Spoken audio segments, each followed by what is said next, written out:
හරි අපි අද පටන් ගමු පදාර්ථයේ ව්‍යුහ කියන පාඩම. මේක 10 වසර 3 වෙනි පාඩම. ඒ වගේම තමයි රසායන විද්‍යාව මුලින්ම මේ රසායන විද්‍යාවේ මුල්ම පාඩම තමයි මේ පාඩම. මේ පාඩමේ අන්තර්ගත වෙන්නේ බේසික්ම දේවල්. ඒ කියන්නේ පරමාණුයේ තියෙන බේසික්ම දේවල් තමයි මේකේ අන්තර්ගත වෙන්නේ. එතකොට මේක ගොඩක් වැදගත් පාඩමක්. අපි එකෙන් එහෙනම් පාඩම පටන් ගමු.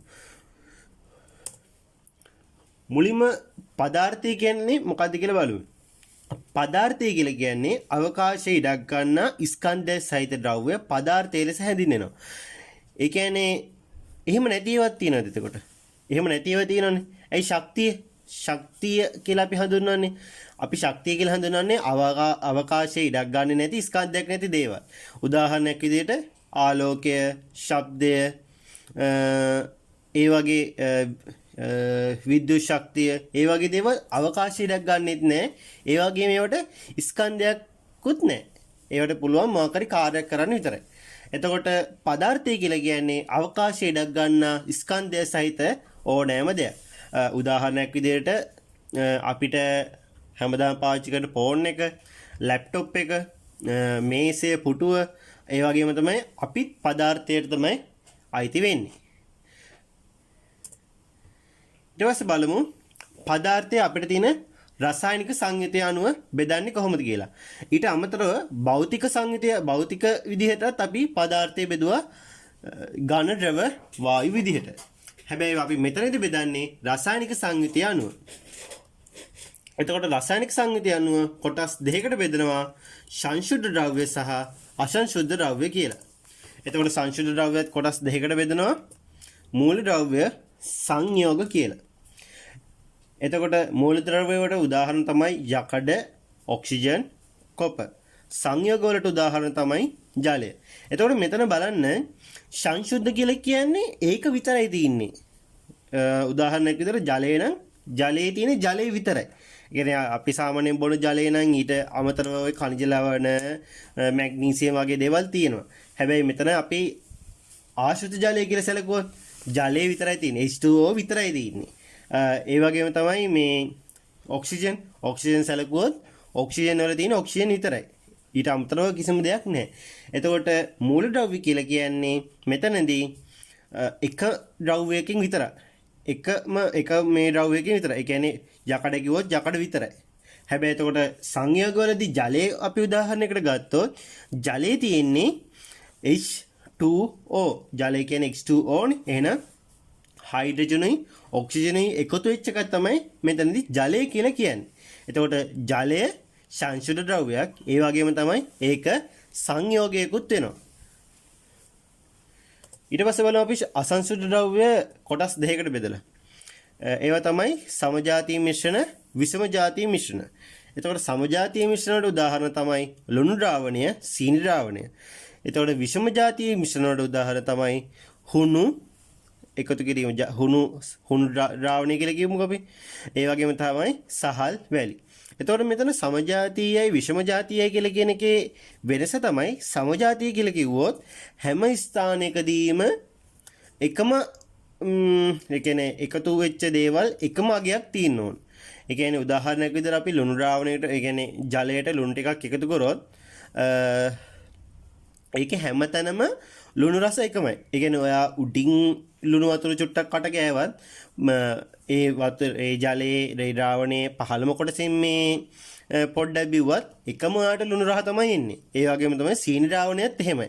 එතකොට තව තේකක් අපි බොන තේකත් ඒ තේකේ මේ මොන තැනකින් අපි හැන්දක් බිව්වත් එන්නේ එකම රහ.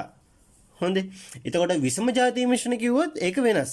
එතකොට මොකද දැන් හුණුයි ජලයයි අපි මිශ්‍ර කරොත් ජලය හරියට දිය වෙන්නේ නැහැ හුණු කියන එක. එහෙනම් හුණු ඒ ද්‍රාවණයේ පහළ ඉතුරු වෙනවා. හැබැයි අර බර නැති ජලය උඩ තියෙනවා. එතකොට අපි පහළ කොටසින් මොකක් හරි මේ ප්‍රමාණයක් ගත්තොත් හුණු වැඩිපුර තියෙනවා, ජලය අඩුයි. ඊට පස්සේ ඒ ද්‍රාවණයේ ඉහළ කොටසින් අපි මේ කොටසක් ගත්තොත් ඒකේ ජලය වැඩිපුර තියෙනවා. හුණු ඉතා ස්වල්පයයි තියෙන්නේ. හොඳේ. ඒ වගේම තමයි සහල් වැලි මිශ්‍රණය. හොඳ එක එක තැන්වල එක එක විදිහට මිශ්‍ර වෙන්න පුළුවන්. අපි ඊට පස්සේ බලමු පරමාණුක ආකෘතිය ගැන. හොඳේ. පරමාණුක ආකෘතියේ අපිට අර්නස්ට් රදර්ෆර්ඩ් තමයි මේක ඉදිරිපත් කරේ. ඊට එයාගේ ආකෘතියට කියන ග්‍රහ ආකෘතිය කියලා. හොඳ එයා 1911 තමයි මේ ආකෘතිය ඉදිරිපත් කරේ. මෙයාට අමතරව මීට අමතරව තියෙනවා ප්ලම් පුඩින් ආකෘතිය කියලා එකක්. මම ඒ ආකෘතිය ගැන කියන්නම්. ඒ ආකෘතියට අනුව පරමාණුවක තියෙන පරමාණුවක ඇතුළේ තියෙනවානේ ප්‍රෝටෝනයි ඉලෙක්ට්‍රෝනයි. ඒවා අර පුඩින් එකක තියෙන පළතුරු වගේ තැන් තැන්වල ගිලිලා තමයි තියෙන්නේ කියලා කිව්වා ප්ලම් පුඩින් ආකෘතියේදී. හොඳේ. එතකොට අර්නස්ට් රදර්ෆර්ඩ් කියලා කිව්වේ ඒක ගෘහාකෘතියක් කියලා. හොඳ ඒක හරියට මෙන්න මේ වගේ. පරමාණුක මැදේ නෂ්ටීය නම් ස්කන්ධයේ ඒකරාශී වූ ඉතා කුඩා ප්‍රදේශයක් පවතී. නෂ්ටීය වටා ඉලෙක්ට්‍රෝන චලිතයේ යෙදෙමින් පවතී. එය ග්‍රහලෝක සූර්යයා වටා භ්‍රමණය වීමට සමාන කර දැක්විය හැකියි. ඒ කියන්නේ මෙයා කිව්වේ පරමාණුවේ නෂ්ටය කියලා දෙයක් තියෙනවා. ඒකේ තමයි ඔක්කොම ස්කන්ධ ටික තියෙන්නේ. ඊට පස්සේ ඒක ඊටාම කුඩා ප්‍රදේශයක තමයි තියෙන්නේ. ඒක වටේ ඉලෙක්ට්‍රෝන ගමන් කරනවා. එතකොට මේක හරියට නිකන් මේකේ ප්‍රමාණය ගැන කිව්වොත් හරියට පරමාණුව කියන්නේ පාපන්දු ක්‍රීඩා පිටියක් නම් ඒකේ ඊටා කුඩා ඒ කියන්නේ නෂ්ටය තියෙන හරියට නිකන් කඩල ඇටයක් වගේ. පාපන්දු පිටියේ ඔයගොල්ලෝ හිතන් පාපන්දු පිටියේ කඩල ඇටයක් තියෙනකොට ඒක හොයාගන්න බැහැ නේද? يعني හෙන පොඩි ප්‍රමාණයක් නේ. අන්න ඒ තරම්ලු මේකේ නෂ්ටය. අපේ කාලේ මේකේ තිබ්බේ ඇපල් ගෙඩියක් කියලා. මෙතන දැන් කඩල ඇටයක් කියලා වෙනස් වෙලා තියෙනවා. හොඳ එතකොට මේ තියෙන රූපේ බලන්න. මේ රූපේ මේ මැද තියෙන්නේ න්‍යෂ්ටිය. න්‍යෂ්ටිය වටේ ඉලෙක්ට්‍රෝන ගමන් කරනවා. මේ තරම් මේ ලොකු නැහැ ඉලෙක්ට්‍රෝන. ඒ ඉලෙක්ට්‍රෝන අපි සලකන්නේ හරියට මේ ස්කන්ධේ නොගිනිය හැකි තරම් කුඩා මේ එකක් කියලා. ඒක ඉස්සරහට එන ඕගොල්ලන්ට. එතකොට පරමාණු වටේ මේ නෂ්ටිය වටේ ඉලෙක්ට්‍රෝන ගමන් කරනවා. ඊට පස්සේ මේ රදර්ෆර්ඩ් කියපු ආකෘතිය තවත් විස්තර කරමින් නීල්ස් බෝර් එයා ඉදිරිපත් කරා න්‍යායන් ටිකක් මේ කොහොමද මෙන්න මේ පරමාණු හැදලා තියෙන්නේ කියලා. එයා මුලින්ම කිව්වේ ධනාරෝපිත නෂ්ටිය වටා ඇති නිශ්චිත පතවල හෙවත් කක්ෂවල ඉලෙක්ට්‍රෝන චලිතය දෙනවා කියලා. ඒ කියන්නේ මේ දැන් රදර්ෆර්ඩ් කිව්වනේ නෂ්ටියක් තියෙනවා ඒක වටේ ඉලෙක්ට්‍රෝන ගමන් කරනවා කියලා. ඊට පස්සේ බෝර් කිව්වා මේ නෂ්ටිය වටේ ඒ ධනාරෝපිත නෂ්ටිය වටේ ඇති නිශ්චිත පතවල හෙවත් කක්ෂවල ඉලෙක්ට්‍රෝන චලිතය දෙනවා. ඒ කියන්නේ නිශ්චිත පතයක් තියෙනවා කියලා කිව්වා ඉලෙක්ට්‍රෝන වලට. ඊට අමතරව කිව්වා මෙන්න මේ කවච පිටතට පිළිවෙලින් 1 2 3 4 හෝ KLMN ලෙස හැදින්වේ කියලා කිව්වා. ඒ කියන්නේ එයා තමයි ඕක මේ 1 2 3 4 කියලා කිව්වේ. හොඳේ. 1 2 3 4 හෝ KLMN කියලා පිටතට විහිදෙන විදිහට මෙයා මේක නම් කරා. හොඳේ. ඒ කියන්නේ අර අපිට විස්තර කිරීමේ පහසුව මේ K වෙනි කක්ෂය, L වෙනි කක්ෂය, M වෙනි කක්ෂය, N වෙනි කක්ෂය කියලා නම් කරන්න ලේසි වෙන්න තමයි AI කක්ෂ වලට නම් දුන්නා. ඊට පස්සේ එයා කිව්වා එක් ශක්ති මට්ටම් වලට නියමිත ශක්තියක් පවතී. ඒ කියන්නේ මේ K වලට නියමිත ශක්තියක් තියෙනවා, L වලට නියමිත ශක්තියක් තියෙනවා. ඒ විදිහට ශක්ති මට්ටම් තියෙනවලු. ඊට පස්සේ කිව්වා න්‍යෂ්ටියේ සිට ඉවතට යන විට මෙම ශක්තියද ක්‍රමයෙන් වැඩි වේ කියලා. ඊට පස්සේ කිව්වා ශක්ති මට්ටම් අතර පරතරයද අඩු වේ. ඒ කියන්නේ මේ න්‍යෂ්ටියේ ඉඳලා පිටතට විහිදෙනකොට අර ශක්ති මට්ටම් වල තියෙන ඒ කියන්නේ ශක්ති මට්ටම් ඒ කියන්නේ මේ කක්ෂවල පරතරය අඩු වෙනවා කියලා. ඒතර මේ දැන් මේ විදිහට තමයි මේ ශක්ති මට්ටම් තියෙනවා. පැවතිය හැකි ඉලෙක්ට්‍රෝන සංඛ්‍යාව තියෙනවා. පළවෙනි ශක්ති මට්ටමින් K දෙකක් තියෙන පුළුවන්. දෙවෙනි ශක්ති මට්ටමේ 8යි, තුන්වෙනි එකේ 18යි, හතරවෙනි එකේ 32යි. හැබැයි ඕගොල්ලන්ට තියෙන්නේ මේකේ 2 8 8 2 කියන අගයන් ටික විතර. ඕගොල්ලන්ට මේ මොකද මේ මූල ද්‍රව්‍ය ඔක්කොම 100 ගානම නැහැනේ. ඕගොල්ලන්ට තියෙන්නේ 20ක් විතරයිනේ. එතකොට ඕගොල්ලන්ට තියෙන්නේ 2 8 8 2 කියන ඒවා විතරයි. ඊට පස්සේ බලන්න මේ දකුණු පැත්තේ තියෙන රූපෙන් මේ තියෙන න්‍යෂ්ටියෙන් K තියෙන්නේ මේ කක්ෂයේ තියෙන ගොඩක් ඈතින්. ඊට පස්සේ K කක්ෂයයි L කක්ෂයයි අතර පරතරය ටිකක් අඩු වෙලා. එතකොට LM අතර පරතරය තව ටිකක් අඩු වෙලා. MN අතර පරතරය තව ටිකක් අඩු වෙලා. හොඳයි. අන්න ඒ විදිහට තමයි එතකොට ඒක විහිදලා තියෙන්නේ. ඊට පස්සේ බලමු අපි පරමාණුක ආකෘතිය ගැන. පරමාණුක ආකෘතියදී කියන්නේ මූලද්‍රව්‍ය පරමාණුක න්‍යෂ්ටියේ අඩංගු ප්‍රෝටෝන සංඛ්‍යාව එහි පරමාණු ක්‍රමාංකය කියලා කියනවා. හොඳයි.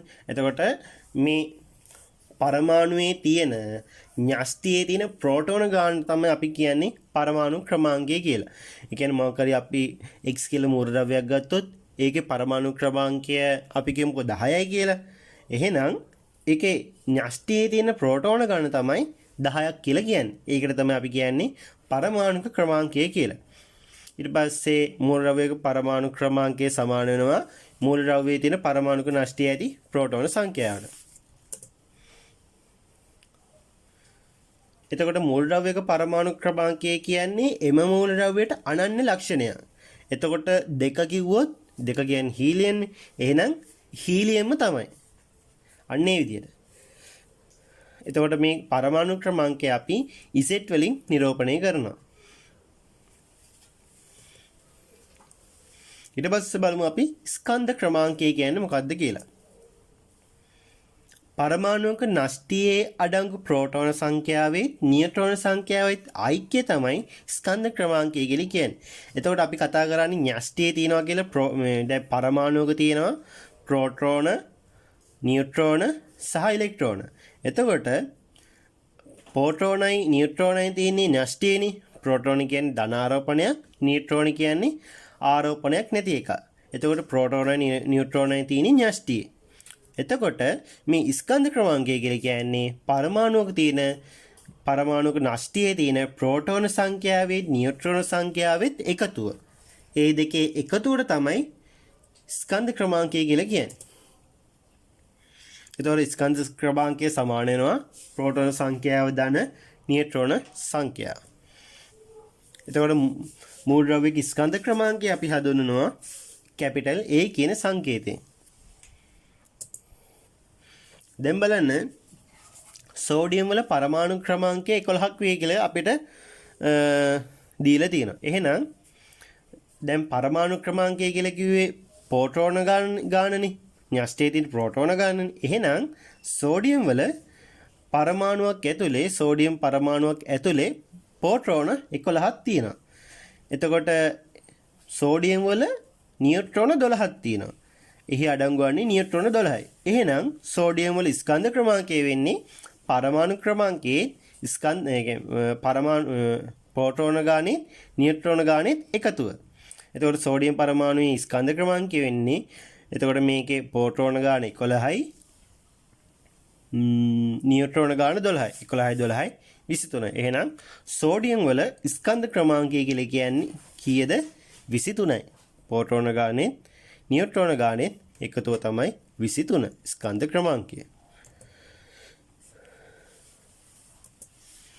දැන් බලන්න මේකේ සෝඩියම් වල ස්කන්ධ ක්‍රමාංකය 23යි කියලා දීලා දිනවා. එතකොට මේකේ පරමාණු ක්‍රමාංකය 11යි. එතකොට අපි දන්නවා මෙන්න මෙහෙම තමයි මේක ලියන්නේ. එතකොට මේ x කියලා මොකක් හරි මූලද්‍රව්‍යයක් තිබ්බොත් ඒකේ උඩින් ලියන්නේ ස්කන්ධ ක්‍රමාංකය කැපිටල් A වලින්. හොඳයි. එතකොට මේ පල්ලෙහායින් ලියන්නේ පරමාණු ක්‍රමාංකය. ඒක සම්මත නියමයක්. මේ විදිහට තමයි ලියන්නේ. හොඳයි. එතකොට බලන්න සෝඩියම් වල ස්කන්ධ ක්‍රමාංකය 23යිනේ. ඒක මෙන්න මෙහෙම බලයක් විදිහට තමයි ලියන්නේ. හොඳයි. අර ලඝු ගණකවල බල ලියන්නේ. ඒකත් පොඩ්ඩක් වෙනසක් තියෙනවා. අපි ලඝු ගණකවල බල ලියන්නේ දකුණු පැත්තේ උඩින්. හැබැයි මේක ලියන්නේ වම් පැත්තේ උඩින්. හොඳයි. ඊට පස්සේ සෝඩියම් වල පරමාණු ක්‍රමාංකය 11යිනේ. ඒක ලියන්නේ අපි මෙන්න මේ පල්ලෙහායින්. හරියට නිකන් අර පාදයක් ලියනා වගේ ලඝු ගණකවල. හැබැයි ඒක ලියන්නේ දකුණු පැත්තේ, මේක ලියන්නේ වම් පැත්තේ. එතකොට අපිට මේක දැක්ක ගම එහෙනම් අපිට මෙන්න මේ කොටස දීලා තිබ්බොත් මේ කොටස විතරක් දීලා තිබ්බොත් අපිට කියන්න පුළුවන් සෝඩියම් වල ස්කන්ධ ක්‍රමාංකය 23යි. හොඳයි. ඒ කියන්නේ ඒ වගේම සෝඩියම් වල පරමාණු ක්‍රමාංකය 11යි. ඒ වගේම අපිට මේ 23න් 11 කඩු කළා එනවනේ අපිට 12යි කියලා. එහෙනම් සෝඩියම් වල නියුට්‍රෝන තියෙනවා 12.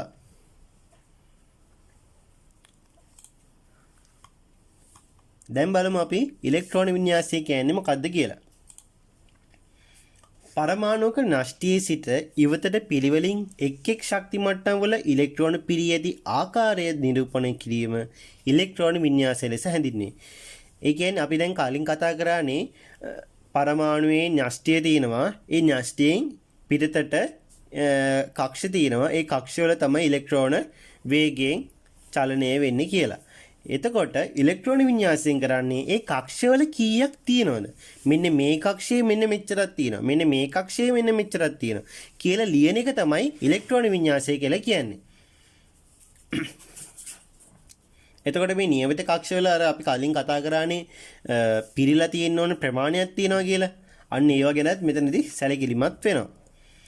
දැන් බලන්න මෙතන හයිඩ්‍රජන් වල පරමාණු ක්‍රමාංකය 1යි. එතකොට අපි සාමාන්‍යයෙන් සලකනවානේ මේ පරමාණු ගණන ඉලෙක්ට්‍රෝන ගණන සමානයිනේ. මොකද ඒවා මේ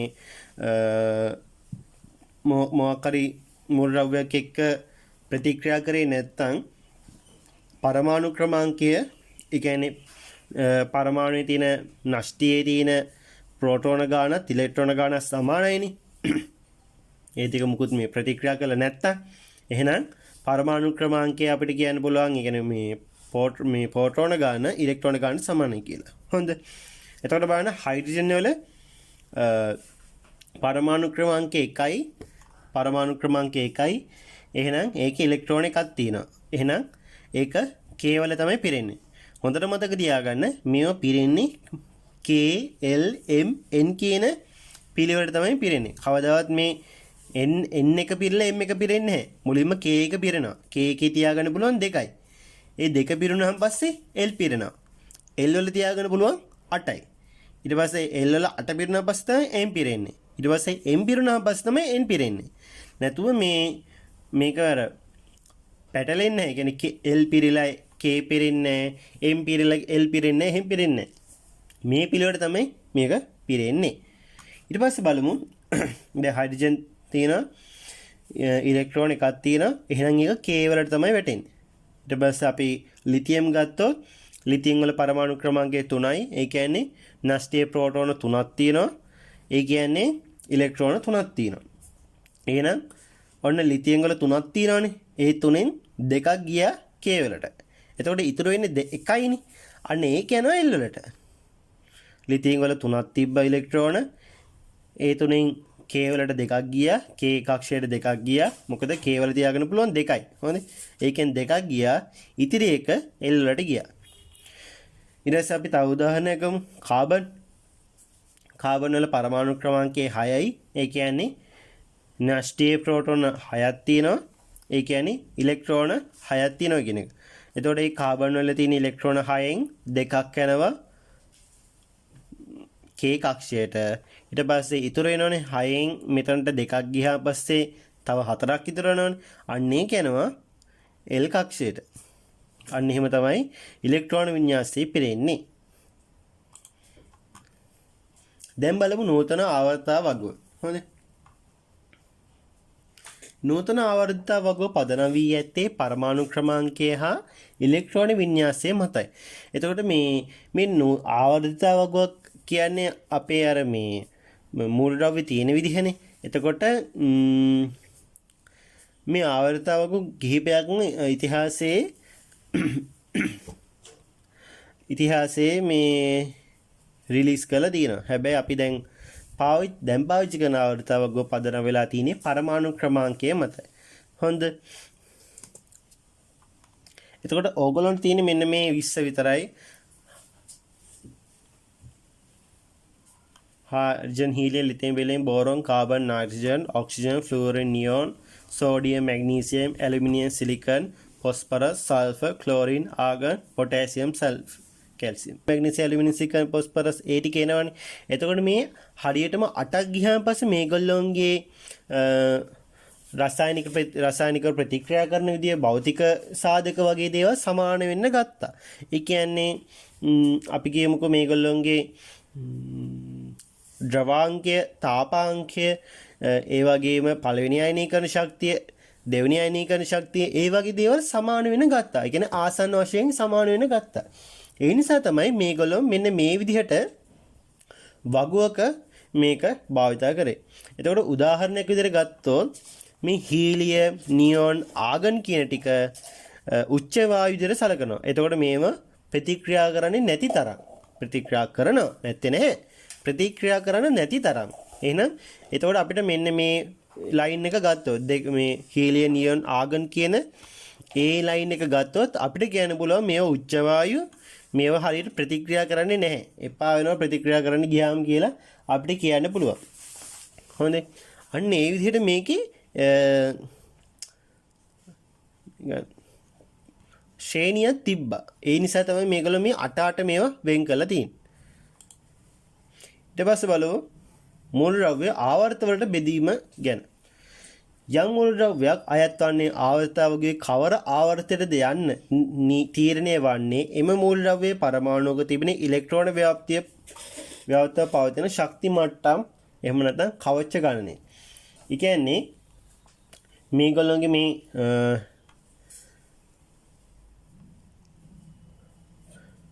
ඉලෙක්ට්‍රෝන ව්‍යාප්තිය විදිහට තමයි මේගොල්ලෝගේ මේ ආවර්තය හැඳින්වලා තියෙන්නේ. ඒ කියන්නේ පළවෙනි ශක්ති මට්ටමේ පමණක් ඉලෙක්ට්‍රෝන තියෙනවා නම් පළවෙනි ආවර්තයට දානවා. එතකොට පළවෙනි ආවර්තය සහ පළවෙනි කක්ෂයේ සහ දෙවන ශක්ති මට්ටම ඒ දෙකේම ඉලෙක්ට්‍රෝන තියෙනවා නම් දෙවෙනි ආවර්තයට දානවා.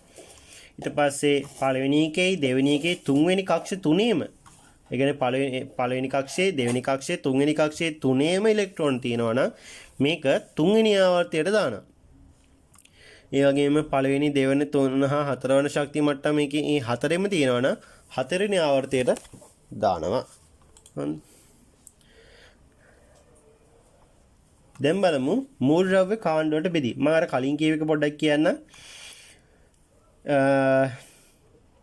ආවර්ත වලට බෙදීම. එතකොට මේ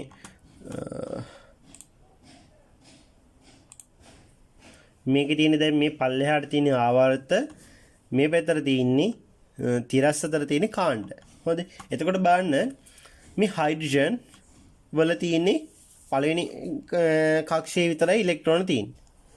හීලියම් වලත් එහෙමයි. එහෙනම් ඒක පළවෙනි ආවර්තයට අයිති වෙනවා. හැබැයි බලන්න ලිතියම් වලට 3ක් තියෙනවනේ ඉලෙක්ට්‍රෝන. එතකොට ඒ තුනෙන් දෙකක් යනවා පළවෙනි කාණ්ඩයට, පළවෙනි කක්ෂයට, තව එකක් යනවා දෙවෙනි කක්ෂයට. එහෙනම් ලිතියම් වල කක්ෂ දෙකක් තියෙනවා. පළවෙනි කක්ෂයේ ඉලෙක්ට්‍රෝන 2යි, දෙවෙනි කක්ෂයේ ඒ කියන්නේ L කියන කක්ෂයේ ඉලෙක්ට්‍රෝන 1යි.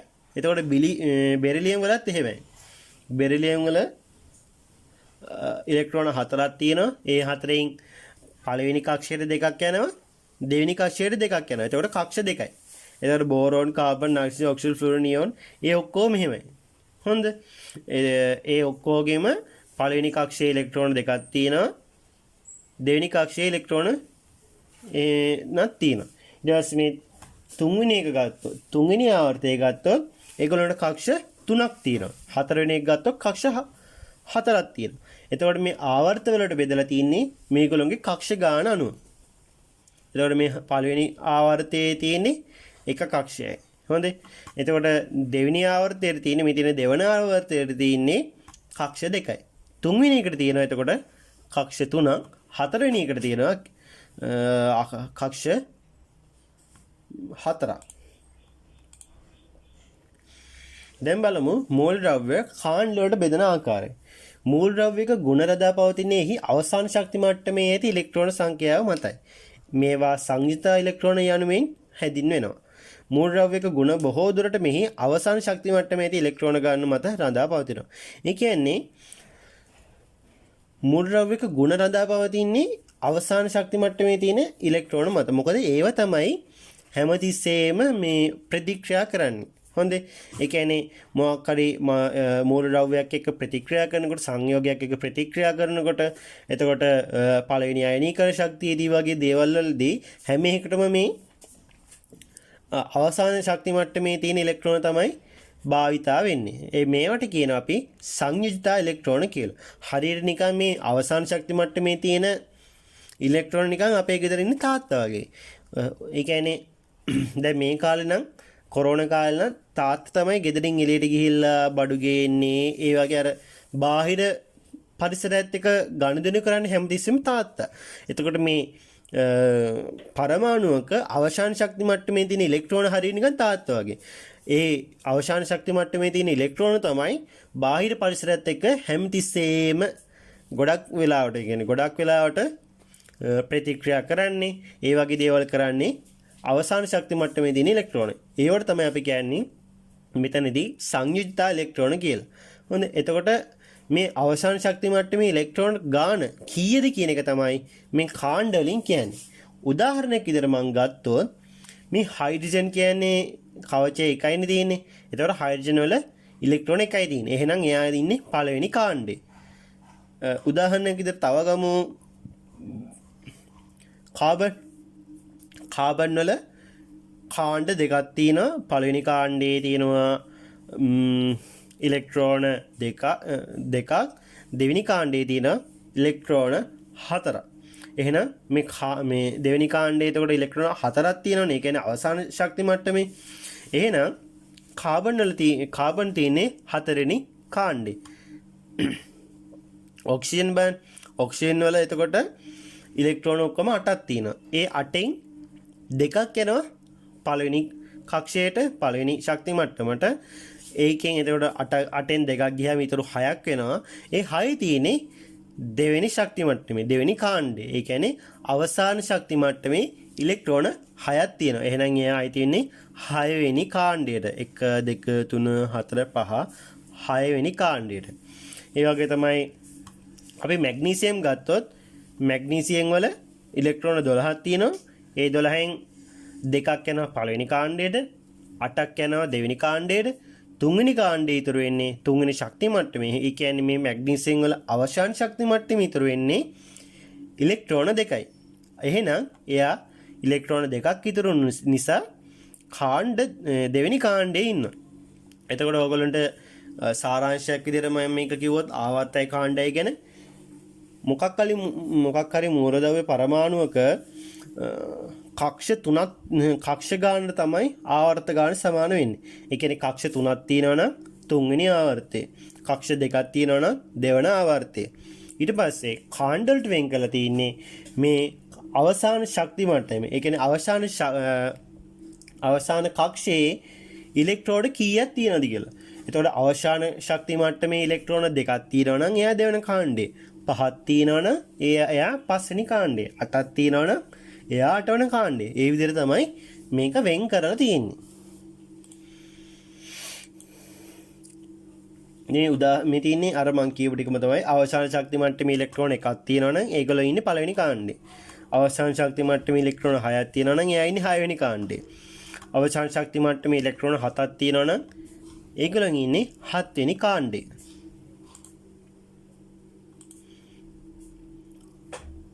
යම්කිසි මූලද්‍රව්‍යයක් ආවර්තය වගේ කවර ස්ථානයකට අයත්දැයි සොයා ගන්න ආකාරය. අර අපි දැන් කලින් කතා කරන්නේ කාණ්ඩයි ආවර්තය ගැන. එතකොට මෙතන කියන්නේ අපිට ඉලෙක්ට්‍රෝන ගාන දුන්නාන් පස්සේ ඒගොල්ලොන්ගින් ඒ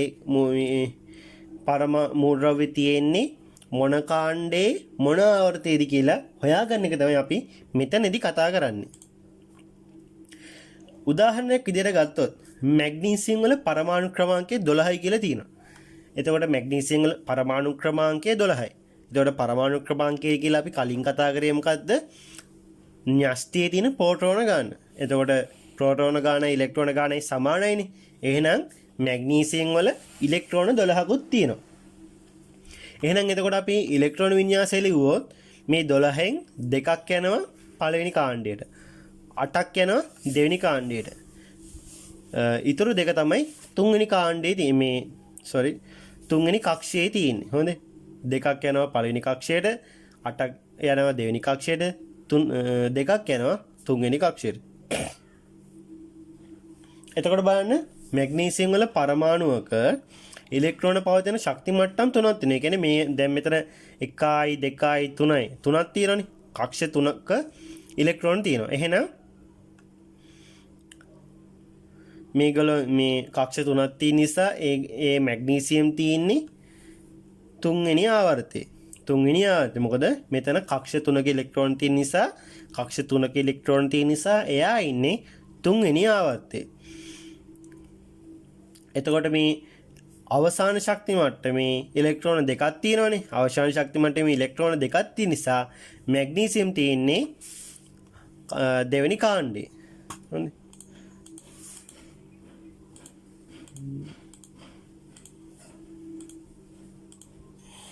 මේව මැග්නීසියම් එතකොට තියෙන්නේ තුන්වෙනි ආවර්තයේ 1යි 2යි තුන්වෙනි ආවර්තයේ දෙවෙනි කාණ්ඩේ.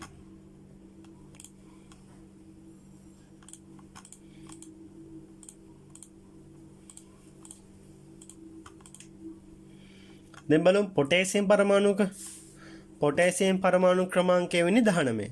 එහෙනම් ඒ 19යි දෙකක් යනවා පළවෙනි කාණ්ඩයට. පළවෙනි කක්ෂයට. ඒ කියන්නේ පළවෙනි ශක්ති මට්ටමට දෙකක් යනවා. ඊට පස්සේ ශක්ති මට්ටමට 8ක් යනවා. තුන්වෙනි ශක්ති මට්ටමට තව 8ක් යනවා. එතකොට ඉතුරු වෙනවා තව එකක්. ඒක යනවා හතරවෙනි ශක්ති මට්ටමට. එතකොට පොටෑසියම් වල ශක්ති මට්ටම් 4ක තියෙනවා ඉලෙක්ට්‍රෝන. ශක්ති මට්ටම් 4ක.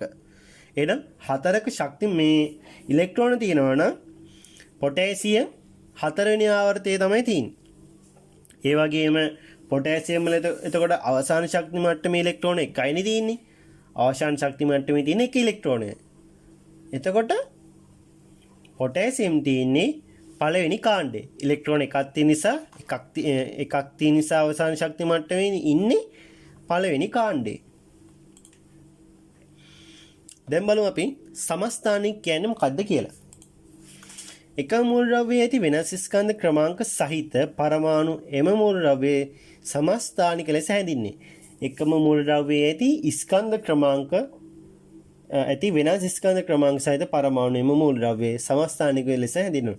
එතකොට අපි කලින් කතා කරන්නේ ස්කන්ධ ක්‍රමාංකය කියලා කියන්නේ න්‍යෂ්ටයේ තියෙන ප්‍රෝටෝන ගානෙත් නියුට්‍රෝන ගානෙත් එකතුවනේ.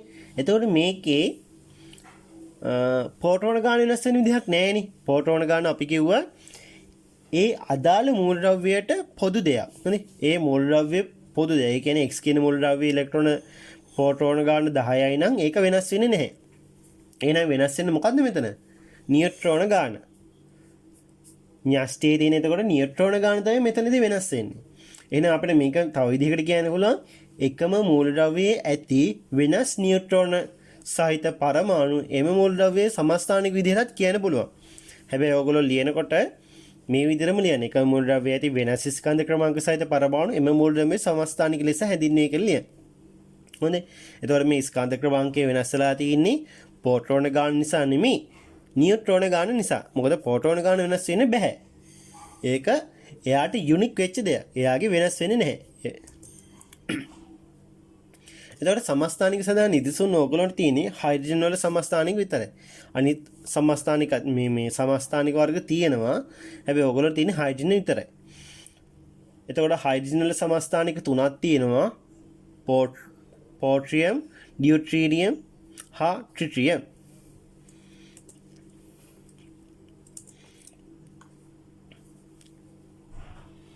දැන් බලන්න මේ පෝට්‍රියම් කියන එකේ ඉලෙක්ට්‍රෝන ගාන 1යි පෝටෝන ගාන 1යි නියුට්‍රෝන බිඳුව. එතකොට පරමාණු ක්‍රමාංකය වෙන්නේ පෝටෝන ගානනේ. එහෙනම් 1යි. ස්කන්ධ ක්‍රමාංකය වෙන්නේ පෝටෝන ගානේ නියුට්‍රෝන ගානෙත් 1යි. මේ එකතුව. එතකොට පෝටෝන 1යි නියුට්‍රෝන බිඳුව. එහෙනම් 1යි බිඳුවයි 1යි. එතකොට මේක ලියන්නේ 1යි කියලා. උඩින් ලියන්නේ ස්කන්ධ ක්‍රමාංකය, පල්ලෙහා ලියන්නේ පරමාණු ක්‍රමාංකය. දැන් බලන්න ඩියුට්‍රියම් වල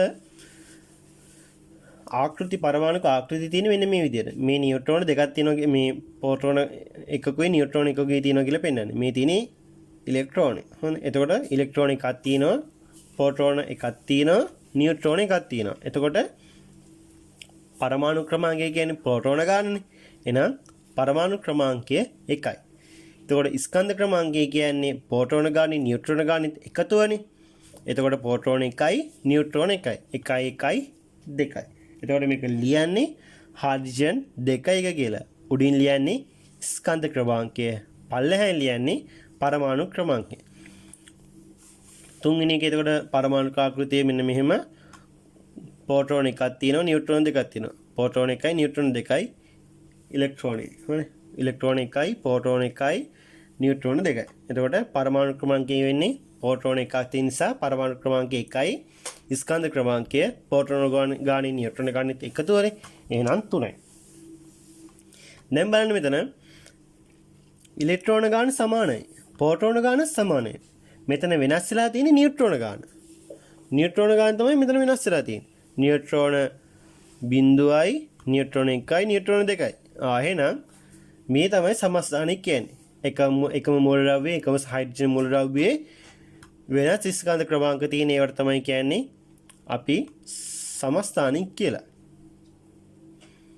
දැන් බලමු අපි ආවෘත්තිතා වර්ගයේ දකින්න තියෙන රටා. ඔයගොල්ලන්ට මේ රටා ගොඩාක් තියෙනවා. මොකද මේක රටා තියෙන විදිහට තමයි මේක හදලා තියෙන්නේ. හොඳද? ආවෘත්තිතා වර්ගය. ඔයගොල්ලන් තියෙන්නේ රටා දෙකයි කතා කරන්න. පළවෙනි අයනීකරණ ශක්තිය සහ විද්‍යුත් ඍණතාවය. බලමු අපි පළවෙනි අයනීකරණ ශක්තිය කියන්නේ මොකක්ද කියලා. වායුමය අවස්ථාවේ ඇති මූල ද්‍රව්‍ය පරමාණුවකින් ඉලෙක්ට්‍රෝනයක් ඉවත් කර වායුමය ඒක ධන අයනයක් සෑදීමට සැපිය යුතු අවම ශක්තිය එහි පළවෙනි අයනීකරණ ශක්තිය. මොකක්ද ඒ කියව බහුභූතය? මම පැහැදිලි කරන්නම්. මොකක් හරි මූල ද්‍රව්‍යයක් ඒකෙන් ඉලෙක්ට්‍රෝනයක් ගලවලා ඉවත් කරන්න ඕනේ. ඉලෙක්ට්‍රෝනයක් ගලවලා ඉවත් කරාම ඉලෙක්ට්‍රෝනයක් අඩු වෙනවනේ. දැන් මේ මූල ද්‍රව්‍යයක් මේ කියන්නේ මුකුත් සංයෝග සාධන නැති මූල ද්‍රව්‍යයක් ධන ආරෝපණය ඍණ ආරෝපණය සමානයිනේ. මොකද ඉලෙක්ට්‍රෝන ගානයි ප්‍රෝටෝන ගානයි සමානයි. හැබැයි එකෙන් ඉලෙක්ට්‍රෝනයක් අයින් කරපු ගමන් ඒකේ ඉලෙක්ට්‍රෝන ගාන අඩු වෙනවා. ඒ කියන්නේ ඍණ ආරෝපණ ටික අඩු වෙලා ධන ආරෝපණ වැඩි වෙනවා. එහෙනම් ඉලෙක්ට්‍රෝනයක් ඉවත් කර මේව ඉලෙක්ට්‍රෝනයක් ඉවත් කරපු ගමන් මොකද වෙන්නේ මෙයා? ඒක ධන ආයනයක් වෙනවා. ඒක ධන ආයනයක්. හොඳේ. ඒක එක ධන ආයනයක් වෙනවා. හොඳේ. සැපිය යුතු අවම ශක්තිය තමයි එහි පළවෙනි අයනීකරණ ශක්තිය වෙන්නේ. එතකොට මේකේ වැදගත් කරුණක් තමයි මේක වායුමය අවස්ථාවේ තියෙන මූල ද්‍රව්‍යයක් වෙන්න ඕනේ. ඝනයක් වෙලා හරියන්නේත් නැහැ, ද්‍රවයක් වෙලා හරියන්නේත් නැහැ. මේක අනිවාර්යෙන් වායු අවස්ථාවේ තියෙන්න ඕනේ. මේ වායු අවස්ථාවේ තියෙන මූල ද්‍රව්‍යකින් ඉලෙක්ට්‍රෝනයක් ගලවලා ඉවත් කරහා පස්සේ ඒක ධන ආයනයක් වෙනවා. ඒක ධන ආයනයක් වෙනවා. එන්නේ එහෙම ඉලෙක්ට්‍රෝනයක් ගලවන්න අවශ්‍ය ශක්තිය තමයි පළවෙනි අයනීකරණ ශක්තිය කියලා කියන්නේ. උදාහරණයක් විදිහට සෝඩියම් ගත්තොත් සෝඩියම් මෙතන වායුමය අවස්ථාවේ තියෙන්නත් ඕනේ අනිවාර්යෙන්. වායුමය අවස්ථාවේ මේ G වෙන්න ඕනේ. හොඳේ. L-වත් S-වත් වෙන්න බෑ. ද්‍රවයක්වත් ඝනයක්වත් වෙන්න බෑ. වායුමය අවස්ථාවෙම තියෙන්න ඕනේ. ඊට පස්සේ ඒකට ශක්තිය සැපයුවම පස්සේ ඒකෙන් ඉලෙක්ට්‍රෝනයක් පිට වෙනවා. ඒ වගේම තමයි ඒක වායුමය ඒක ධන ආයනයක්. වායුමය වෙන්න ඕනේ, ගෑස් වෙන්න ඕනේ, ඒක ධන ආයනයක් වෙන්න ඕනේ. ධන ආයනයක් වෙන්නත් ඕනේ. අන්න එහෙම මේ වෙන්න නම් මේකට මේ ශක්තිය කොච්චර සපයන්න ඕනද කියන එක තමයි පළවෙනි අයනීකරණ ශක්තියෙන් කියන්නේ. එතකොට පරමාණුව සඳහා මෙම ශක්තිය සාපේක්ෂව කුඩා අගයකි. එම නිසා මෙමාගේ පරමාණු ඇවගාඩ්‍රෝ සංඛ්‍යාවක් ප්‍රමාණයක් හෙවත් මවුලයක් සඳහා ඉදිරිපත් කරයි. සෝඩියම් වල පළවෙනි අයනීකරණ ශක්තිය 495යි මවුලයට කිලෝ ජූල් උනේ අන්න ඒ විදිහට. එතකොට මෙතන මේ හැමතිස්සෙම මේ පළවෙනි අයනීකරණ ශක්තිය කියන ශක්තිය ඉදිරිපත් කරන්නේ මවුලයකට. ඒ කියන්නේ 6.0222 වැඩ කිරීම 1023 වෙනි බලයක් කියන අංශු ගානකට තමයි අපි මේ පළවෙනි අයනීකරණ ශක්තිය කියන එක ඉදිරිපත් කරන්නේ. මොකද මෙන්න මේ ඉලෙක්ට්‍රෝනයක් මේ ගලවලා ඉවත් කරන ශක්තිය ඉතා කුඩා අගයක්. තාම කුඩා අගයක්. හොඳයි.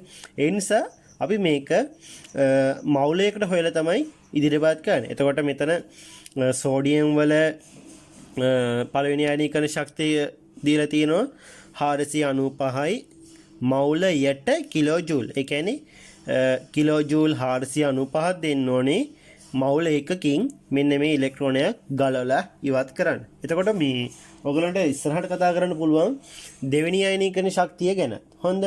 ඒ වගේව දැන් මෙන්නේ නැහැ. හොඳ. ආවර්තය සැලකූ විට එහි අඩුම ප්‍රථම අයනීකරණ ශක්තිය තියෙන පළවෙනි කාණ්ඩයේ මුලද්‍රව්‍ය වලටයි. එමෙන්ම සෑම ආවර්තයකම උපරිම ප්‍රථම අයනීකරණ ශක්තිය ඇත්තේ දෙවන කාණ්ඩයේ මුලද්‍රව්‍ය වලටයි. ආවර්තයක වමේ සිට දකුණට යන විට ක්‍රමානුකූල රටාවකට ප්‍රථම අයනීකරණ ශක්තිය විචලනය වෙනවා. කාණ්ඩයේ පහළට යන විට මුල්ද්‍රව්‍ය පරමාණු සතු ශක්ති මට්ටම් ගණන වැඩි වන නිසා අවසාන ශක්ති මට්ටමේ ඉලෙක්ට්‍රෝන වලට න්‍යෂ්ටියෙන් යෙදෙන ආකර්ෂණය අඩුවේ. එබැවින් ඉලෙක්ට්‍රෝන ඉවත් කිරීම පහසු වේ. හරි. එතකොට මේ තියෙන්නේ පළවෙනි අයනීකරණ ශක්තිය විචලන වෙන ආකාරය. මේක මම ඕලෙවල් වලටත් වඩා චුට්ටක් එහා ගිය විදිහට මම මේක පැහැදිලි කරා. හීලියම් නියොන් ආගන් කියන තුන. හීලියම් නියොන් ආගන් කියන තුන මම කිව්වා උච්ච වායු කියලා. හොඳ. ඒවා තියෙන්නේ 8 වෙනි කාණ්ඩේ. එතකොට මේවා තියෙන්නේ ස්ථායිම අවස්ථාවේ. ස්ථායි අවස්ථාවල තමයි මේ හීලියම් නියොන් ආගන් කියන ඒවා තියෙන්නේ. ඒ කියන්නේ ඒ නිසා තමයි මේ ස්ථායිතාවය නිසා තමයි මේගොල්ලෝ මේ අනිත් කට්ටියත් එක්ක වැඩි මේ ප්‍රතික්‍රියා කරන්න යන්නේ නැත්තේ. උදාහරණයක් විදිහට ගත්තොත් හොඳ ජොබ් එකක් කරන එතකොට හොඳ පඩියක් ගන්න එක්කෙනෙක් හරිම ස්ථාවර තැනක ඉන්න. ඒගොල්ලෝ වැඩි මේ සමාජයත් එක්ක මේ ගැටෙන්න යන්නේ නැහැ. එතකොට අර අපි කියන්නේ අර පිරුණු කලේ දිනසලේ කියලා අන්න ඒකයි. හොඳ.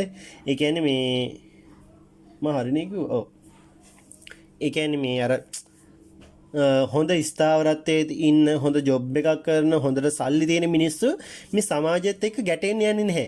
අර හරියට පිරිච්ච නැති අර හැමදාම ප්‍රශ්න වලින් ඉන්න කට්ටිය තමයි මේ සමාජයත් එක්ක හැමතිස්සෙම ගැටලු ඇති කරගන්නේ. ඒ වගේ තමයි මේ හීලියම් නියොන් ආගන් කියන කට්ටිය ගොඩක් ස්ථාවරව ඉන්නවා. ඒගොල්ලෝ අනිත් මුල්ද්‍රව්‍යත් එක්ක ප්‍රතික්‍රියා කරන්න වැඩි කැමති නැහැ. මොකද ඒගොල්ලෝගේ ස්ථාවරත්වයට ඒක හානි වෙන නිසා. ඊට පස්සේ මේ බෙරිලියම් නයිට්‍රජන් ඒ වගේම මැග්නීසියම් ෆොස්ෆරස් කියන ටික. ඔයගොල්ලන්ට මේ ටික ලිව්වට තේරෙන්නේ නැහැ මේගොල්ලෝ ඉන්නේ net ස්ථායි අවස්ථාවල. හැබැයි මේ හීලියම් නියොන් ආගන් තරම් මේගොල්ලෝ ස්ථායි අවස්ථාවක නෙමෙයි ඉන්නේ. හොඳ. මෙන්න මේ හතර. හොඳ. ටිකක් ස්ථායි අවස්ථාවක ඉන්නේ. හැබැයි මේ ලිතියම් නියොන් ආගන් තරම් ස්ථායි තත්වයක නෙමෙයි ඉන්නේ.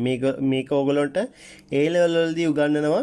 A level වලදී මේ 1S2 2S2 කියලා එහෙම එකක් කියලා දෙනවා. ඒකෙදී ඕගොල්ලන්ට මේක විස්තර කරනවා. දැනට ටිකක් මතක තියාගන්න මේ සාපේක්ෂව මේ කාණ්ඩයක් දිගේ වමේ සිට දකුණට යනකොට පළවෙනි අයනීකරණ ශක්තිය වැඩි වේගන යනවනේ. ඒ වුණාට මෙන්න මේ අවස්ථා හතරේදී පොඩ්ඩක් වෙනස් වෙනවා. ඒ වගේම තමයි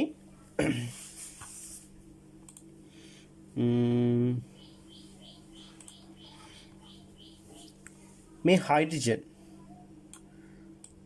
ලිතියම් සෝඩියම් පොටෑසියම් ගැන කිව්වොත් හොඳ. හයිඩ්‍රජන් ලිතියම් සෝඩියම් පොටෑසියම් ගැන කිව්වොත් මේගොල්ලෝගේ ආවර්තය පළවෙනි ආවර්තය. හයිඩ්‍රජන් තියෙන්නේ පළවෙනි ආවර්තයේ පළවෙනි කාණ්ඩේ. ලිතියම් තියෙන්නේ දෙවෙනි ආවර්තයේ පළවෙනි කාණ්ඩේ. සෝඩියම් තියෙන්නේ තුන්වෙනි ආවර්තයේ පළවෙනි කාණ්ඩේ. පොටෑසියම් තියෙන්නේ හතරවෙනි ආවර්තයේ පළවෙනි කාණ්ඩේ. එතකොට මේ ආවර්තයක මේ යනකොට ආවර්තයක් දිගේ පල්ලෙහාට යනකොට අඩු වේගන කියලා තියෙනවා. හයිඩ්‍රජන්, ලිතියම්, සෝඩියම්, පොටෑසියම් වල පළවෙනි අයනීකරණ ශක්තිය පිළිවෙලින් අඩු වෙලා වගේ ගිහිලා තියෙනවා. හොඳද? ඒකට හේතුව තමයි ආවර්තය දිගේ පහළට යනකොට මේගොල්ලොන්ට මේ ශක්ති මට්ටම් එකතු වෙනවනේ. හයිඩ්‍රජන් වලට තියෙන එක ශක්ති මට්ටමක් විතරයි. හැබැයි ලිතියම් වලට ශක්ති මට්ටම් දෙකක් තියෙනවා. ඉලෙක්ට්‍රෝන ගොඩක් තියෙනවා. හොඳ. සෝඩියම් වලට ශක්ති මට්ටම් 3ක් තියෙනවා. පොටෑසියම් වලට ශක්ති මට්ටම් 4ක් තියෙනවා. හොඳ. එතකොට මේකට උදාහරණයක් කිව්වොත් හිතන්න හරි. එක ළමයෙක් ඉන්න පවුලක. ඒ කියන්නේ අම්මයි තාත්තයි පුතයි ඉන්න පවුලක. හොඳ. ඒ පුතාට ඒ අම්මයි තාත්තයි මේ ගොඩක් සැලකිලි දක්වනවා. අනේ මේ එකානේ ඉන්නේ එකම පුතානේ ඉන්නේ මූට තමයි ඉතින් දෙන්න ඕන ඔක්කොම මගුල කියලා ඔක්කොම දෙනවා. ෆෝන් දෙනවා, ලැප්ටොප් දෙනවා, අරක මේක හැම එකක්ම වගේ දෙනවා. හොඳ. පුළුවන් තරම් උපරිම ඌට සලකන ඌ විතරයි ඉන්නේ. ඒ නිසා ඌට ඔක්කොම දෙනවා. හැබැයි හිතන්නකෝ පවුලේ ළමයි 10ක් ඉන්නවා කියලා. පුතුම 10ක් ඉන්න. හොඳ. අම්මයි තාත්තයි එතකොට දැන් මේ 10 දෙනා ගැනම බලන්න ඕනේ. එතකොට මේ අම්මටයි තාත්තටයි තියෙන වත්කම් ඔක්කොම 10 දෙනාටම බෙදලා යනවා. හොඳ.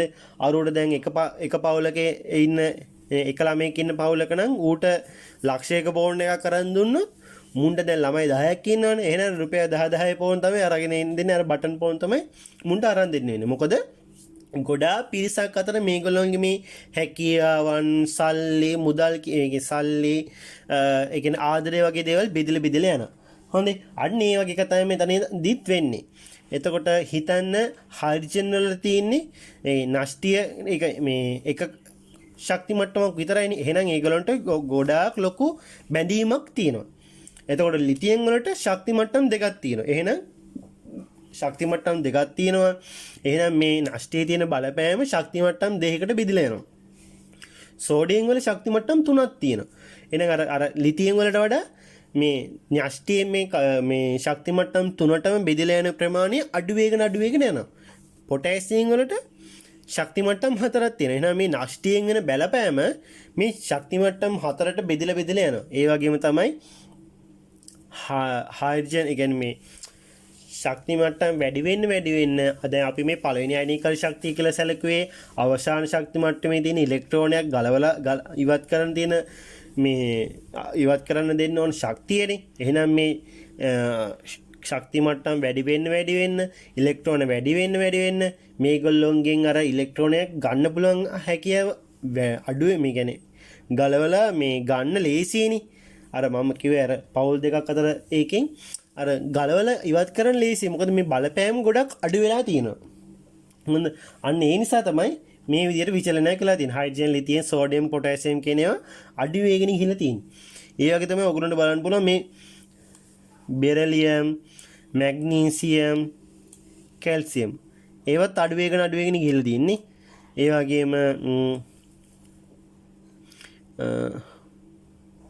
නයිට්‍රජන්, පොස්පරස් වගේ දේවලුත් අඩු වෙගෙන ගිහිල්ලා තියෙනවා. මේ හීලියම්, නියොන් ආගනොත් මේ අඩු වෙලා ගිහිල්ලා තියෙන්නේ. Helium, නියොන් argon. ඒ කියන්නේ ආවර්තය දිගේ පහළට යනකොට මේගොල්ලන්ගේ මේ පළවෙනි අයනීකරණ ශක්තිය අඩු වෙලා ගිහිල්ලා තියෙනවා. ඒ කියන්නේ අර න්‍යෂ්ටියෙන් අන්තිම කවචයේ තියෙන ඉලෙක්ට්‍රෝන එකට තියෙන බලපෑම අඩු වෙලා ගිහිල්ලා තියෙනවා. අර හේතු නිසා තමයි. දැන් බලමු අපි විද්‍යුත් ඍණතාවය කියන්නේ මොකක්ද කියලා. විද්‍යුත් ඍණතාවය කියන්නේ මූල ද්‍රව්‍ය පරමාණුවක් තවත් මූල ද්‍රව්‍ය පරමාණු සමග සංයුජ බන්ධනයකින් බැඳී ඇති විට එම බන්ධනයේ ඉලෙක්ට්‍රෝන තමා වෙතට ඇද ගැනීමේ හැකියාව. ඒ කියන්නේ අපි කලින් කතා කරානේ මේ මූල ද්‍රව්‍ය පරමාණු සංයෝග හදනකොට එහෙම නැත්නම් ප්‍රතික්‍රියා කරනකොට මේ ඉලෙක්ට්‍රෝන කියලා මේ ප්‍රතික්‍රියා කරන්නේ න්‍යෂ්ටිය ප්‍රතික්‍රියා කරන්නේ අර මං කියන අර තාත්තා වගේ ඉන්න අවසාන කවචයේ තියෙන ඉලෙක්ට්‍රෝන තමයි පිටත සමාජයත් එක්ක ප්‍රතික්‍රියා කරන්නේ. එහෙනම් මේ අවසාන ශක්ති මට්ටමේ තියෙන ඉලෙක්ට්‍රෝන තමයි මේ ප්‍රතික්‍රියා කරන්නේ. එතකොට මෙහෙම ප්‍රතික්‍රියා කළා සහසංයුජ බන්ධනයක් හැදුනහම පස්සේ ඒ බන්ධනයේ තියෙන ඉලෙක්ට්‍රෝන තියෙනවනේ. ඒ ඉලෙක්ට්‍රෝන තමා වෙතට ඇද ගැනීමේ ශක්තිය තමයි කියන්නේ විද්‍යුත් ඍණතාවය කියලා. විද්‍යුත් ධනතාවයේ වැඩි පරමාණුවක් ඉලෙක්ට්‍රෝන කෙරෙහි දක්වන ආකර්ෂණය විද්‍යුත් ධනතාවයෙන් අඩු පරමාණු එම හැකියාවට වඩා වැඩිය. ආවර්තන දිගේ වමේ සිට දකුණට යන විට විද්‍යුත් ධනතාවය වැඩි වේ. කාණ්ඩය දිගේ පහළ දිගේ ඉහළ සිට පහළට යන විට විද්‍යුත් ධනතාවය අඩු වෙනවා. අපි බලමු මේක වෙලා තියෙන්නේ කොහොමද කියලා. බලන්න දැන් විද්‍යුත් ධනතාවය වැඩිම ෆ්ලුවරින් ඊට පස්සේ මෙතනදී හීලියම් නියොන් ආගන් කියන ටික නැහැ. මොකද ඒගොල්ලෝ ප්‍රතික්‍රියා කරන්නේ ගොඩක් අඩු නිසා ඒවල ලොකු බලපෑමක් නැහැ. හොඳ ඊට පස්සේ හයිඩ්‍රජන් වලට වඩා ලිතියම් ගොඩක් අඩු වෙලා තියෙනවා. දැන් බලන්න මේ ලිතියම්, සෝඩියම්, පොටෑසියම් කියන ඒවා අඩු වේගෙන ගිහිලා තියෙනවා මේ විද්‍යුත් ධනතාවය. මොකද මේ න්‍යෂ්ටියෙන් ඇද ගන්න ශක්තියත් අඩු වෙලා තියෙන අවස්ථාවේ මේ කොරේ පිටන මරේ කියලා මේ සහසංවිධ බන්ධනය බැද්දාන් පස්සේ මුන්ට තව ඇද ගන්නත් බැහැනේ ඉතින් කොහොමද? ඒ නිසා මේගොල්ලෝ අඩු වෙලා ගිහිලා තියෙනවා. ඒතකොට මේ කාණ්ඩයක් දිගේ වම් ඉස්සර දකුණට යනකොට විද්‍යුත් ධනතාවය වැඩි වෙලා තියෙනවා. හොඳ මේ ලිතියම් වලට වඩා බෙරිලියම් වැඩි, බෝරොන් වැඩි, මේ කාබන් වැඩි, එහෙම වැඩි වෙලා ගිහිලා තියෙනවා. හොඳ ඒකට ආවර්තයක් දිගේ පහළට යනකොට විද්‍යුත් ධනතාවය අඩු වෙලා ගිහිලා තියෙනවා. හොඳ දැන් කතා කරමු ලෝහ සහ අලෝහ ගැන. හොඳ මුලින්ම කතා කරමු ලෝහ වල භෞතික ගුණ. ලෝහ වලට ආවනික ලෝහ දිස්නයක් තියෙනවා. හොඳ මැග්නීසියම් ගත්තොත් ආවනික දිස්නයක් තියෙනවා. හොඳ ඊට පස්සේ ගැටි වලදී රැව් දෙන හඩක් තියෙනවා. ඔගොල්ලෝ සාමාන්‍ය දන්න දේවල්නේ. සාමාන්‍ය උෂ්ණත්වයේදී ඝන අවස්ථාවයි තියෙනවා. හැබැයි මේ රසදිය නම් ලෝහයක්. හැබැයි ඒක සාමාන්‍ය උෂ්ණත්වයේදී තියෙන්නේ ද්‍රව අවස්ථාවේදී. හොඳ ඊට පස්සේ තුනී තහඩු බවට තලන්න පුළුවන්. ඊට පස්සේ කම්බියක් විදිහට අදින්න පුළුවන්. ඒ කම්බියක් විදිහට අදින්න පුළුවන් නිසා තමයි අපි මේ ලෝහ වලින් වයර් එහෙම හදන ගන්න. හොඳේ. ඒකට හොඳ තාප හා විද්‍යුත් සංනායක නිසා තමයි අනිත් කරුණ මේ වයර් හදන්න පුළුවන්. මොකද කම්බියක් වගේ අදින්නත් පුළුවන් විද්‍යුත් සංනායකතාවයත් වැඩි. ඒ නිසා අපි අපේ අර එදිනදා ජීවිතයේදී පාවිච්චි කරන වයර් එහෙම හදන්න මේවා ගොඩක්ම දා ගන්නවා.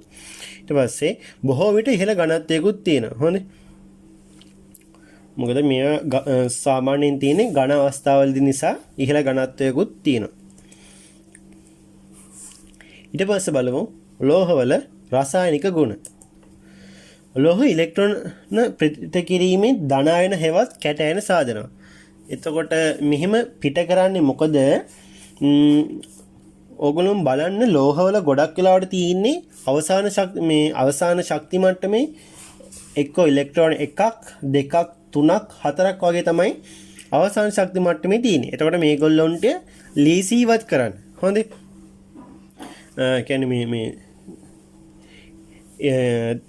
ධනයන හදනවා කියලා කියන්නේ මේ පළවෙනි අයනීකරණ ශක්තියනේ. ඒවල ලෝහවල ටිකක් මේ ලේසි හදන්න. හොඳේ. ඉලෙක්ට්‍රෝන පිට කරන්න ලේසි. හොඳේ. ඒ නිසා තමයි මේ ඉලෙක්ට්‍රෝන පිට කිරීමෙන් ධනයන හදන්න පුළුවන්. හොඳේ. හැබැයි අලෝහ වලදී මේක චුට්ටක් වෙනස් වෙනවා. අපි ඒක ඉස්සරහට බලමු. ලෝහ ඔක්සිජන් සමග සංයෝජනය වී බාෂ්මික ඔක්සයිඩ් සාදනවා. බාෂ්මික ඔක්සයිඩ් සාදනවා. එම ඔක්සයිඩ් ජලයේ දියවීමෙන් බාෂ්මික ද්‍රව්‍ය හදනවා. හරිද? බාෂ්මික ඔක්සයිඩ් ජලයේ දියවීමෙන් හදන්නේ බාෂ්මික ද්‍රාවණ. හොඳ. දැන් බලමු අලෝහ ගැන. නිදහස් මූලද්‍රව්‍ය ලෙස මෙන්ව සංයෝග විදිහට තියෙන පුළුවන්. සාමාන්‍ය උෂ්ණත්වයේදී ඝන ලෙස මෙන්ව ද්‍රව අවස්ථාව විදිහට තියෙන පුළුවන්.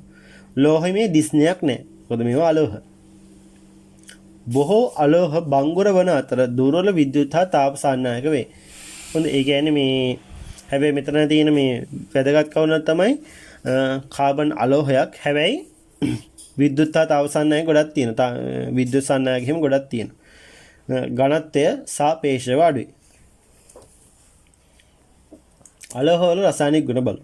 අලෝහ ඍණ අයන හදනවා. ඒ කියන්නේ මේ අලෝහ ගොඩක් වෙලාවට ඉලෙක්ට්‍රෝන ලබා ගන්න එක කරන්නේ. හොඳ. ඒ කියන්නේ කාණ්ඩේ මේ ආවර්තතාව වගේ හතරවෙනි කාණ්ඩයෙන් පස්සේ තියෙන ඒවා වගේ තමයි අලෝහ වලට අයිති වෙන්නේ. ඒවා ඉලෙක්ට්‍රෝන ගන්න ආසයි. හොඳේ. හැබැයි ඒවල අර ඉලෙක්ට්‍රෝන ගන්න ආසයිනේ. ඒ නිසා මේගොල්ලෝ ඉලෙක්ට්‍රෝන දෙන්න කැමති නැහැ. හොඳේ. එතකොට මේගොල්ලෝගේ පළවෙනි අයනීකරණ ශක්තිය වැඩි වෙනවා. හොඳ. පළවෙනි අයනීකරණ ශක්තිය වැඩි. හොඳේ. හැබැයි මේගොල්ලෝ ඉලෙක්ට්‍රෝන ගන්න ආසයි. හොඳේ. ගන්න ලේසි මේගොල්ලන්ට. ඒ නිසා තමයි මේගොල්ලෝ ඍණ අයන හදන්නේ. ඍණ කියන්නේ ඉලෙක්ට්‍රෝනනේ. එන ඍණ අයන හදන්නේ ඉලෙක්ට්‍රෝන ගන්න නිසා. අලෝහ ඔක්සිජන් සමග සාදන ඔක්සයිඩ් බොහෝ විට ආම්ලික ඔක්සයිඩ් වෙනවා. දැන් බලමු අපි රසායනික සූත්‍ර ලියන්නේ කොහොමද කියලා. රසායනික සූත්‍ර වල අපි මුලින්ම කතා කරන්නේ සංයුතාවය කියන මාතෘකාව ගැන. සංයුතාවය යනුවෙන් හඳුන්වන්නේ යම් මූලද්‍රව්‍ය පරමාණුක සංයෝජනය වීමේ හැකියාවයි. මෙම මනු ලබන්නේ හයිඩ්‍රජන් වලට සාපේක්ෂවයි. මේ අනුව මූලද්‍රව්‍යක සංයුතාවය යනු එම මූලද්‍රව්‍ය පරමාණු සමග සංයෝජනය විය හැකි හෝ ඒ මගින් ප්‍රතිස්ථාපනය කළ හැකි හෝ හයිඩ්‍රජන් පරමාණු සංඛ්‍යාවයි. මූලද්‍රව්‍ය පරමාණුක අවසාන ශක්ති මට්ටමේ ඇති ඉලෙක්ට්‍රෝන හඳුන්වන්නේ සංයුජිතා ඉලෙක්ට්‍රෝන විදිහටයි. හරි දැන් බලමු අපි සංයුජිතාවයේ ඇසුරෙන් රසායනික සූත්‍ර ලියන්නේ කොහොමද කියලා. මගේ මෙතන තියෙනවා වබ්බැතේ ආවර්තාව ගුව මම මෙන්න මේ වගේ වැඩක් මුලින්ම කරනවා.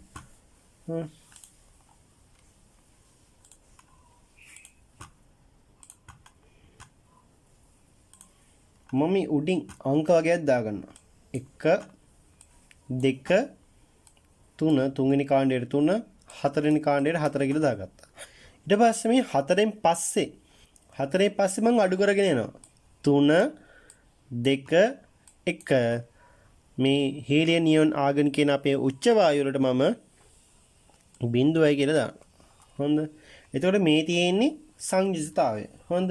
ඔයගොල්ලෝ හරිම ලේසියි. පළවෙනි කාණ්ඩයේ සංයුජිතාවය 1යි, දෙවෙනි කාණ්ඩයේ සංයුජිතාවය 2යි, තුන්වෙනි එකේ 3යි, හතරවෙනි එකේ 4යි, පස්වෙනි කාණ්ඩයේ සංයුජිතාවය 3යි, හයවෙනි කාණ්ඩයේ 2යි, හත්වෙනි කාණ්ඩයේ 1යි.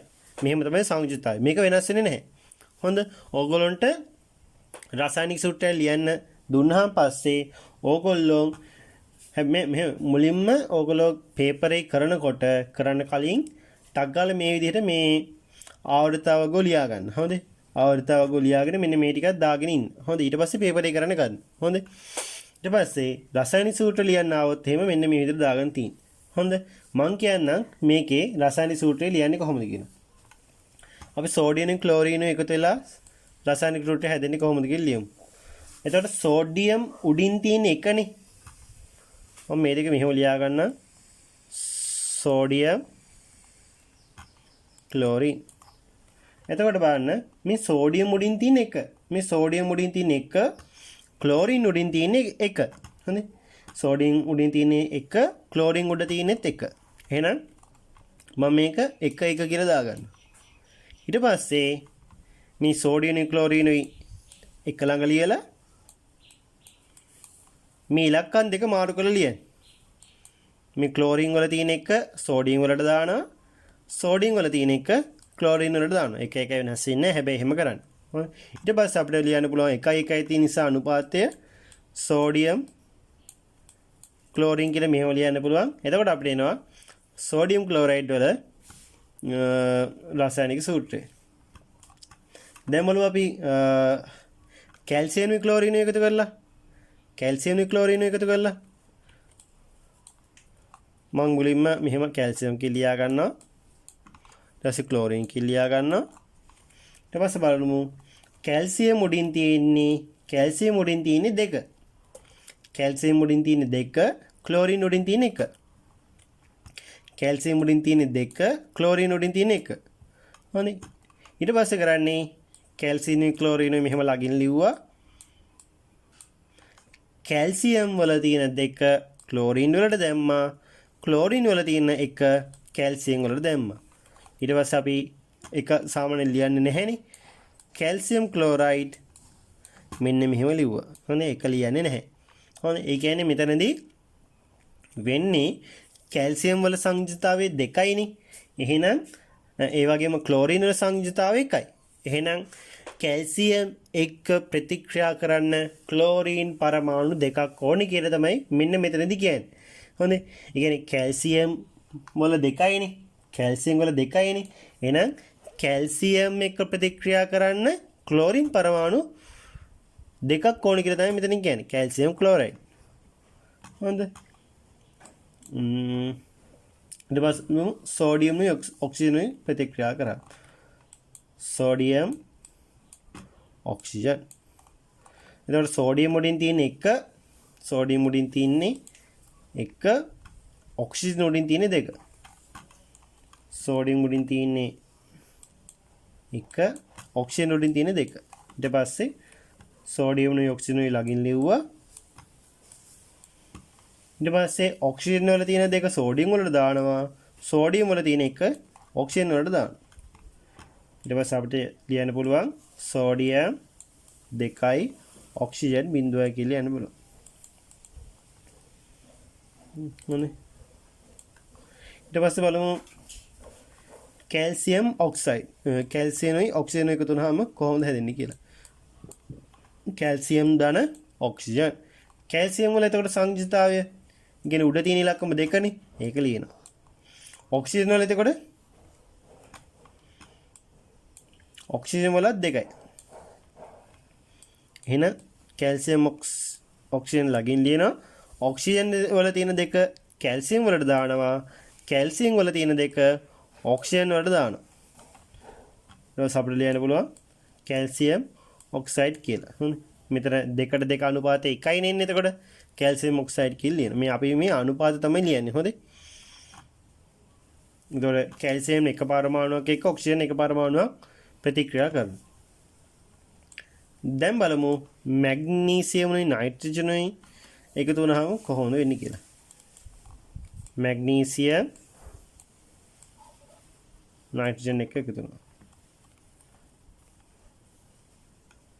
එතකොට මැග්නීසියම් උඩින් තියෙන මෙතන 2, මැග්නීසියම් උඩින් තියෙන 2, නයිට්‍රජන් උඩින් තියෙන 3. මැග්නීසියම් උඩින් තිබ්බේ 2, නයිට්‍රජන් උඩින් තිබ්බේ 3.